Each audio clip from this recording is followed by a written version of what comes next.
ఓం నమస్తే. ఆత్మీయులకు దేవదేవుని ఆశీస్సులు. హనుమత్ జయంతి శుభాకాంక్షలు.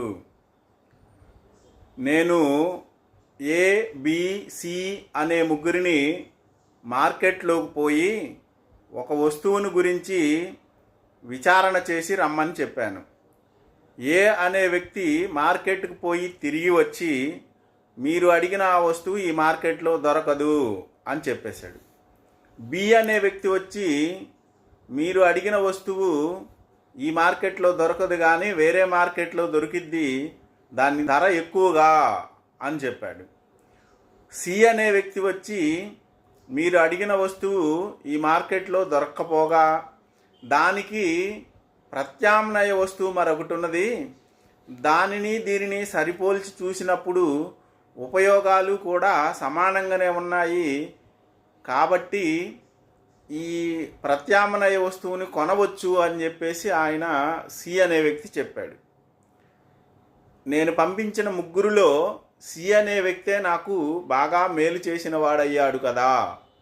అదేవిధంగా శ్రీరామాయణంలో హనుమంతుల వారు కూడా అలాగనే సీతాన్వేషణకు పోయి సీతను అన్వేషించి తిరిగి వస్తే సరిపోయిద్ది, కానీ రావణ సభకు పోయి రాముని యొక్క శక్తి సామర్థ్యాలను తెలియజేసి లంకా దహనం రూపంలో తన శక్తి సామర్థ్యాలను తెలియజేసి అందరికీ నమ్మకం కలిగేలాగా చేశాడు.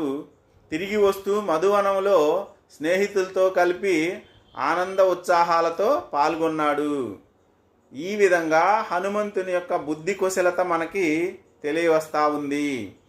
మనోజవం మారుతతుల్య వేగం జితేంద్రియం బుద్ధిమతాం వరిష్టం వాతాత్మజం వానరయూధముఖ్యం శ్రీరామదూతం శిరసా నమామి.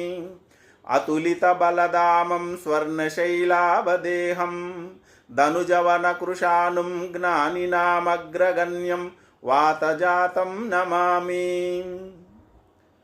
ఆపదాపమహర్తారం దాతారం సర్వసంపదాం లోకాభిరామం శ్రీరామం భూయో భూయో నమామ్యహం. ఈ విధంగా ఆ గురు శిష్యులను మనము స్మరించుకోవడం అనేది సరైన అంశంగా పద్ధతిగా మనం ఎంచుకోవాలా. హనుమంతుల వారిని ఆ శ్లోకాలలో జ్ఞానినాం అగ్రగణ్యం అన్నారు, జ్ఞానులలో శ్రేష్ఠుడు అన్నాడు. బుద్ధిమతాం వరిష్టం అండి, మంచి బుద్ధి కలిగిన వాళ్ళలో శ్రేష్ఠుడు అని కూడా వర్ణించారు. ఈ విధంగా హనుమంతుని యొక్క గుణ లక్షణాలను తెలుసుకొని ఆ విధంగా మనం ఆచరణ చేయాలి.